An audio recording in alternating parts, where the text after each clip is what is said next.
بصي يا حبايبي، ما شاء الله عملت كميه قد ايه من كيلو سكر، داخله على 2 كيلو. لان اي حاجه بتحطها في الحلاوه ديت مش بتخسيه، يعني اللي انت بتحطيه بتلاقيه لو جرام بيبان. بصوا ما شاء الله المطه بتاعتها، اوريكم المطه بتاعتها اهي، شايفين؟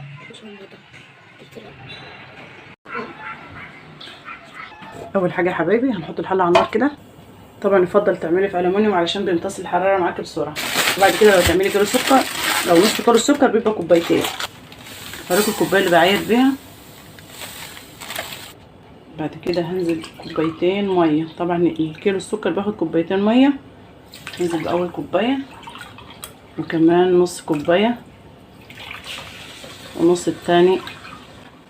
طاسه صغيره نحط فيها نص كوبايه الميه، ونضيف عليها 8 معالق جيلاتين. لو هتعملي نص كيلو سكر هيبقى كوبايتين سكر زي دي كده. عليها كوبايه ميه، بتاخدي نص كوبايه الميه تحطها على السكر، نص كوبايه الميه التانيه تحط فيها ايه؟ الجيلاتين.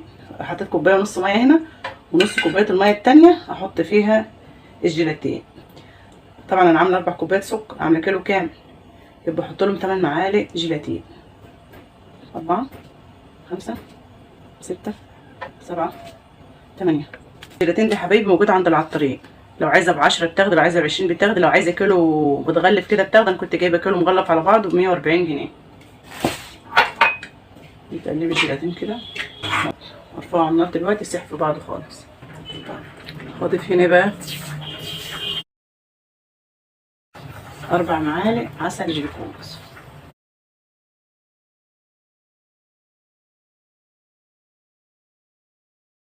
يعني الكيلو السكر بياخد معاكي كوبايه عسل جلوكوز كبيره مليانه. هسيبهم بقى يغلوا مع بعض كده، وارفع دولت على عين البوتاجاز كده على نار هاديه علشان يسيحوا. بصوا حبايبي، حبيت بس ايه اوريكم ان الجيلاتين بيسيح اول ما تحطوه على النار. طبعا خدت الحله التانيه حطيتها على البوتاجاز، بس انا حبيت اوريكم ده ايه عامل كده. ان اول ما تحطوه على النار هيسيح منك على طول. اول ما يبدا في الغليان بقى هننزله على طول في البول ونضرب فيه بالمضرب. طبعا الحلاوه ديت ما ينفعش فيها غير المضرب الكهربائي، يعني ما ينفعش مضرب يدوي ولا حاجات من دي خالص. بدا يفك خالص اهو. احط عليه الفانيليا كده عشان الريحه بتاعته بس. نديله تقليبه صغيره كده، وبعد كده نجيب المضرب بتاعنا. اول ما تنزلي بالجيلاتين كده هتلاقيه فك من بعضه كده، تضربه على طول. طبعا لو عندك بوله ستانلس يبقى افضل، عشان البلاستيك اصلا غلط ان تحط فيه حاجه سخنه. خليه يغلي قدامنا كده. هسيبه يغلي بقى زي دقيقتين كده، وبعد كده هختبر. على ما يغلي بقى هضرب الجيلاتين في بعضه كده.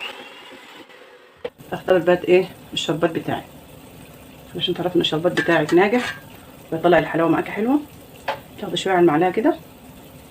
لو ما لقيتيش المطه دي تعرفي ايه ان الشربات بتاعك عايز شويه كمان على النار. يعني هو بياخد زي 3 دقايق كده من بعد الغليان، ولما يبرد بقى اكتر بيعمل كده. بعد كده انزل واضرب. بسم الله الرحمن الرحيم. شويه ودوبهم.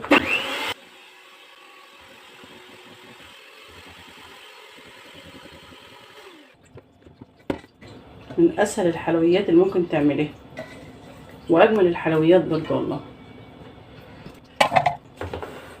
نضرب بقى. بصوا يا حبايبي، بتفضلوا تضربوا بقى لحد ما تلاقي القوام بدأ يتقل. هودي بقى الحلاوه دي بنت تضرب فيها لحد ما تتماسك في بعضها كده، واجيبها لكم تاني تشوفوها. على هي ما تضربها اكون ايه عملت الصينيه معاكم اللي هنصب فيها الخليط. جبت الصينيه اللي هصب فيها اهو. حط بس فيها شويه زيت كده، وادهنها دهنه صغيره كده. اهم حاجه من الجوانب عشان لما تيجي تطلعيها تطلع معاكي بسهوله. جوز الهند الناعمه، يعني لو عندك جوزة هند خشنه تضربها في الطحان. حطي طبقه جوزة هند حلوه عشان ما تلزقش منك. وكده كده جوزة الهند الزياده دي كلها هنستعملها، يعني الجوانب بس يبقى فيها جوزة هند بسيطه كده. طبعا لو عايزين تحطوا زبيب حطوا، بس عيالي طلبوها مني المره دي بدون ايه زبيب. انتوا لو حابين الزبيب بعد ما تحطوا جوز الهند هتحطوا شويه زبيب كمان قبل ما تصب. جبت الخليط اهو.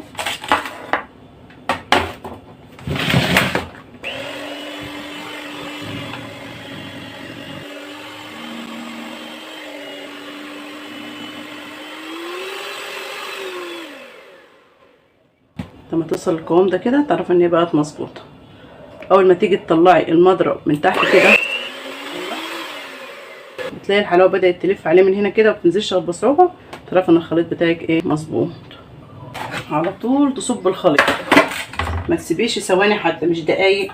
بسم الله الرحمن الرحيم.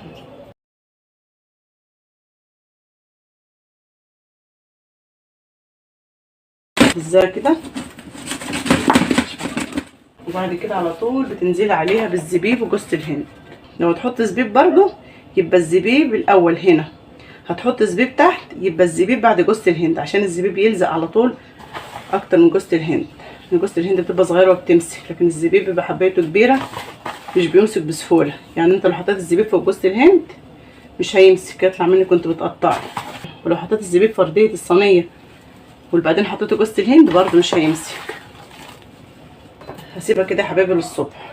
لو انت مستعجله عليها شغال عليها المروحه من 4 ل5 ساعات. لو مش مستعجله سيبها للصبح كده في البلكونه او في مكان فيه تهويه، والصبح ان شاء الله تقطعيها تلاقيها حلوه خالص. نتقابل الصبح باذن الله. بصوا يا حبايبي كده تاني يوم، طبعا معلش النور طافي والعيال مصر اللي انا اقطعها، عشان كده ايه تحت الشباك كده وقعدت على الطبليه وبقطعها لكم. تيجي كده من عند حروف الصينيه وتعملي كده عشان تطلع معاكي بسهوله.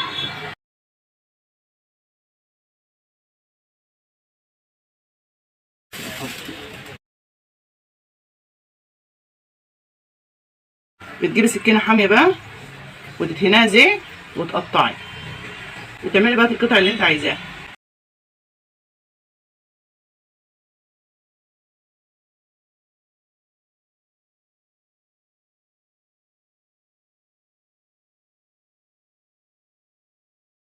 طبعا بعد ما بتقطعيها تمسكيها بجوز الهند كده وتعمليها كده من الجوانب عشان ما تلزقش كده. بصوا يا حبايبي ما شاء الله عملت كميه قد ايه من كيلو سكر، داخله على 2 كيلو، لان اي حاجه بتحطها في الحلاوه ديت مش بتخسي، يعني اللي انت بتحطيه بتلاقيه لو جرام بيبان. بصوا ما شاء الله النطه بتاعتها، اوريكم النطه بتاعتها اهي، شايفين ما شاء الله. وكده خلصنا الحلاوه القشطه يا حبايبي، من اجمل الحلويات اللي ممكن تعملها لاولادك او حد جاي لك او رايحه زياره لحد، مش هتاخد منك وقت كتير وتطلع معاك ان شاء الله مظبوطه. يا رب يكون الفيديو عجبكم، وما تنسوش اللايك والشير والاشتراك بالقناه. مع الف سلامه يا حبايبي.